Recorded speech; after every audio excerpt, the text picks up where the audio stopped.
Hello my dear friends, welcome to my YouTube channel. My name is Lakshmi Rani. आज हम दरोगा homework series का day 25 करने जा रहे हैं। आज बहुत सारे इंपॉर्टेंट टॉपिक्स हैं जो हम करने जा रहे हैं। अगर आप मैच कर रहे होंगे तो जो भी टॉपिक्स हम कर रहे हैं उससे एग्ज़ाम में क्वेश्चन पूछे गए हैं, ठीक है। तो टॉपिक स्टार्ट करने के पहले हम लास्ट डे का क्वेश्चन देख लेते हैं।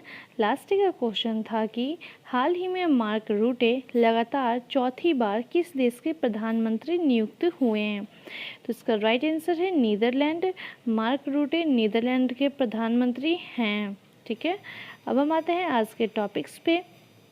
तो आज के टॉपिक में लूसेंट में हिस्ट्री में हम मॉडर्न हिस्ट्री पढ़ रहे हैं, जिसमें आज आपको पढ़ना है पेज नंबर 50 एंड 51, और उसमें हम 1943 से 47 तक क्या क्या हुआ भारत में वो आप इसमें आज पढ़ेंगे।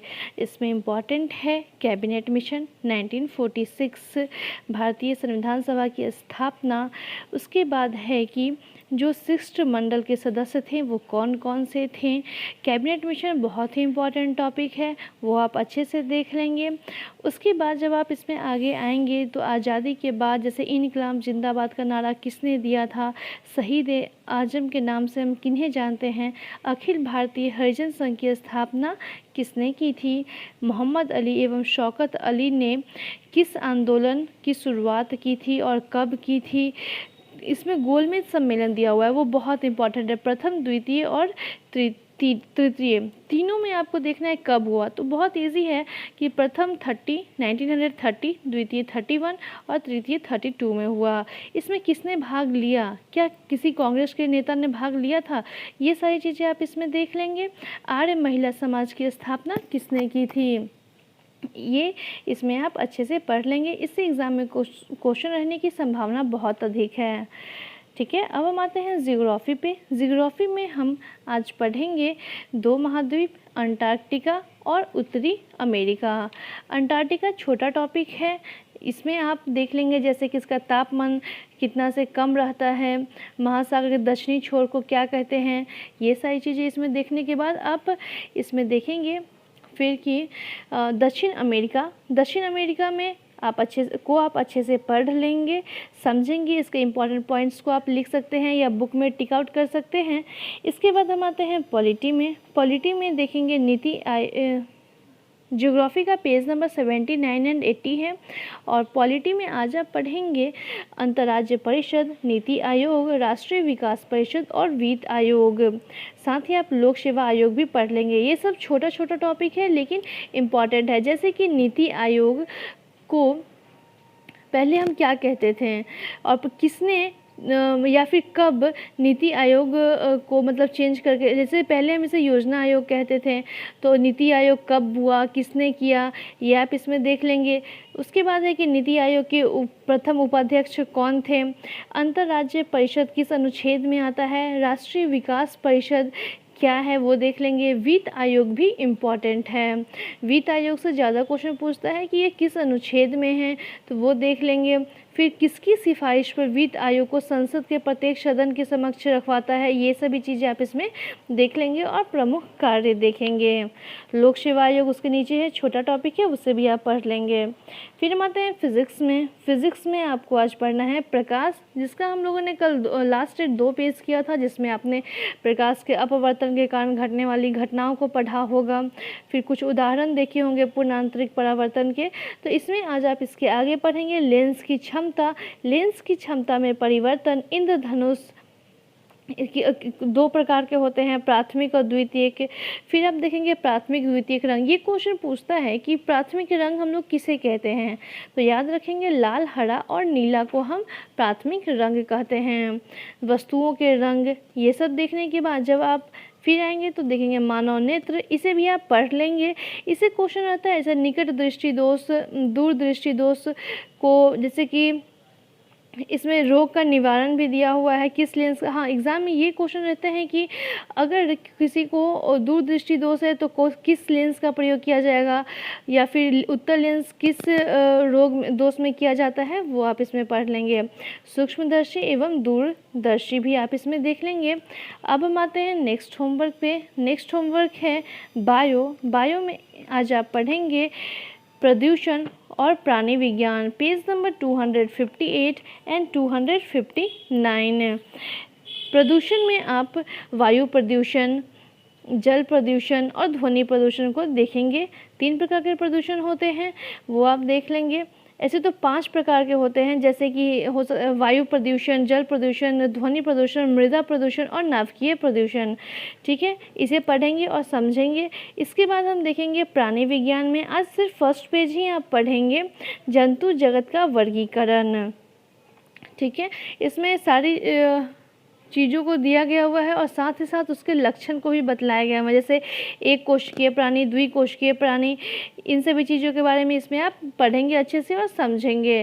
प्राणी विज्ञान से क्वेश्चन रहने की संभावना एग्जाम में ज़्यादा रहती है, इसी में आप आगे आएंगे तो जंतु उत्तक पढ़ेंगे, मानव रक्त पढ़ेंगे, बट आज नहीं पढ़ना ये, मतलब बायो आपके लिए ना बहुत इम्पॉर्टेंट है। साइंस से एग्ज़ाम में क्वेश्चन बीपीएससी हो या एसआई हो, क्वेश्चन आपका बायो से रहेगा और बायो में ह्यूमन से ज़्यादा क्वेश्चन रहता है, तो इसे आप अच्छे से पढ़ेंगे, प्राणी विज्ञान। ठीक है, अब हम आते हैं आज के नेक्स्ट टॉपिक पे। नेक्स्ट टॉपिक है स्पीडी सामान्य अध्ययन का, जिसमें आज आप पढ़ेंगे जल प्रपात, राष्ट्रीय पशु दर्शन, फसलें, अग्रणी राज्य, खनिज, राष्ट्रीय फूल, ये सभी चीज़ें आप इसमें पढ़ेंगे। Page number 54 and 55। मैं आशा करती हूँ कि आप सभी आरआरबी भी पढ़ रहे होंगे, जिससे आप लोगों को फ़ायदा मिल रहा होगा। इससे जैसे कि क्वेश्चन रहते हैं, मीमांसा दर्शन के संस्थापक कौन थे, न्याय दर्शन के संस्थापक कौन थे, फिर राष्ट्रीय पशु आप देखेंगे, भारत का कौन है, ऑस्ट्रेलिया का कौन है, ये आपको इस पेज में देखने को मिलेगा।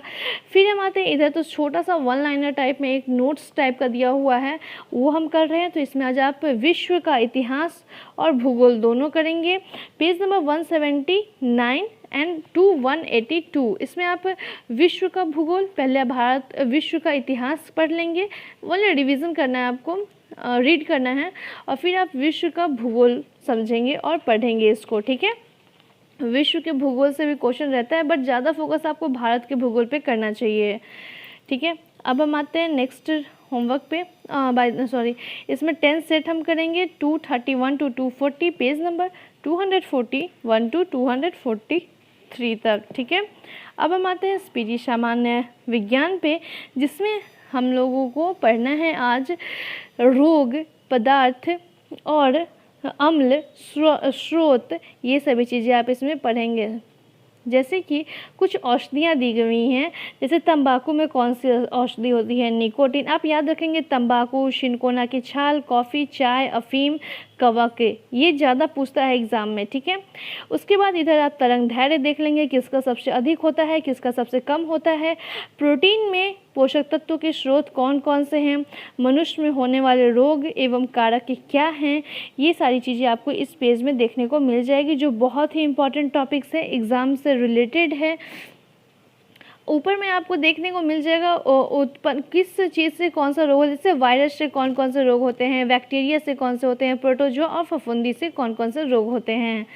उसके बाद आप इसमें मॉडल सेट करेंगे आज 176 to 185, पेज नंबर 233 to 236। आप इसे में मॉडल सेट को आगे भी बढ़ा सकते हैं अगर आपको टाइम मिल रहा है तो। ठीक है, अब हम आते हैं नेक्स्ट होमवर्क, जो है एनसीईआरटी सार संग्रह, जिसमें आज आपको पढ़ना है पॉलिटी में उच्च न्यायालय, पेज नंबर 30 एंड 31। उच्च न्यायालय, हाई कोर्ट में कौन सा अनुच्छेद इम्पॉर्टेंट है, किस अनुच्छेद में क्या है, वो देख लेंगे।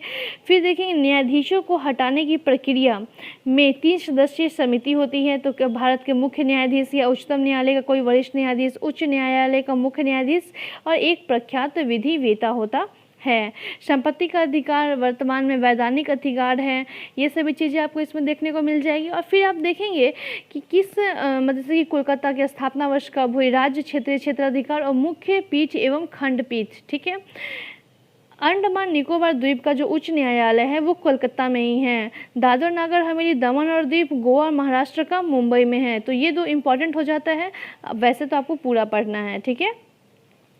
अब हम आते हैं इंडियन ज्योग्राफी पे। इंडियन ज्योग्राफी में आज आप पढ़ेंगे पशुपालन, खनिज संसाधन, पेज नंबर 31 एंड 31, 32 एंड 33। पशुपालन को आप कंप्लीट करने के बाद खनिज संसाधन को भी अच्छे से पढ़ेंगे और समझेंगे किस खनिज में भारत का स्थान कौन कौन सा है। और फिर आप नीचे आएंगे तो देखेंगे खनिज भंडार एवं उनके उत्पादक क्षेत्र, ठीक है। अब हम आते हैं वर्ल्ड ज्योग्राफी पे। वर्ल्ड ज्योग्राफी में आज आपको पढ़ना है मृदा, पेज नंबर 80 एंड 81। इसमें आप मृदा और प्रजातियां और जनजातियां भी पढ़ेंगे, ठीक है। सॉरी पेज नंबर 80 में आज आप पढ़ेंगे जलवायु का जो लास्ट छूट गया था, और मृदा में पढ़ेंगे पेज नंबर 81। मृदा इम्पॉर्टेंट है एग्ज़ाम को देखते हुए।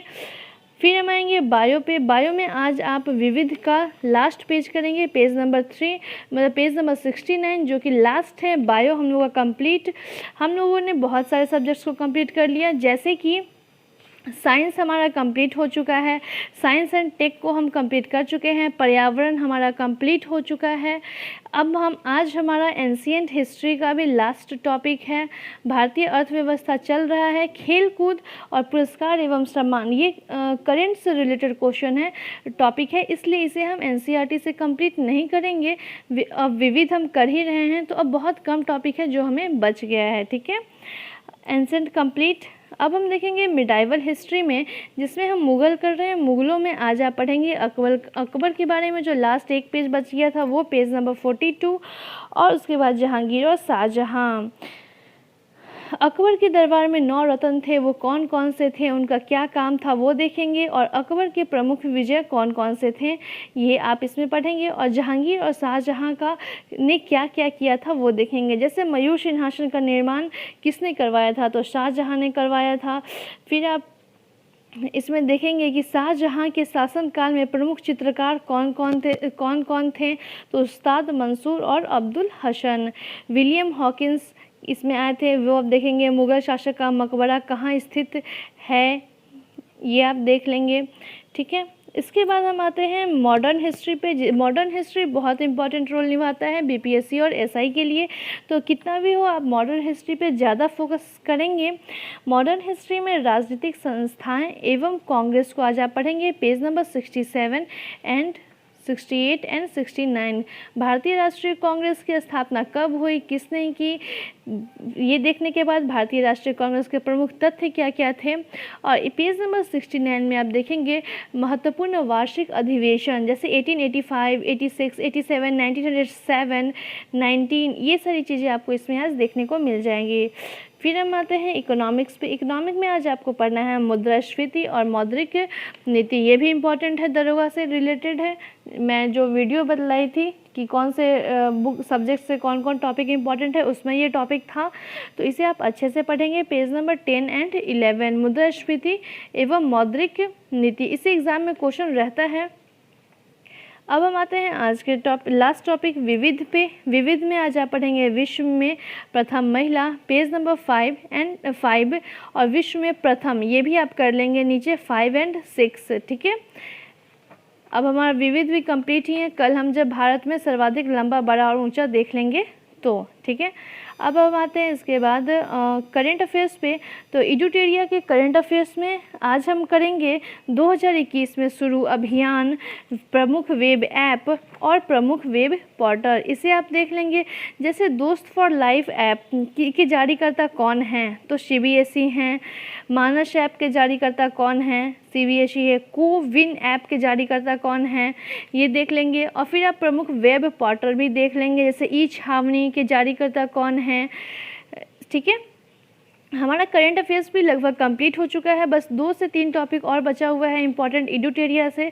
मैं आशा करती हूँ कि आप लोगों के लिए बहुत हेल्पफुल हो रहा होगा और क्वेश्चन सॉल्व करने में कोई प्रॉब्लम नहीं हो रही होगी आप लोगों को। अब हम आते हैं आज के क्वेश्चन पे। तो आज का क्वेश्चन है कि 13वां आईसीसी पुरुष एक दिवसीय क्रिकेट विश्व कप 2023 का आयोजन कहाँ होगा? ऑप्शन है दक्षिण अफ्रीका, भारत, यूएई या ऑस्ट्रेलिया। इसका राइट आंसर आप कमेंट करेंगे और कोई भी तरह का प्रॉब्लम हो रहा है अगर तैयारी करने में तो वो भी आप पूछ सकते हैं। Thank you so much. Bye bye, take care.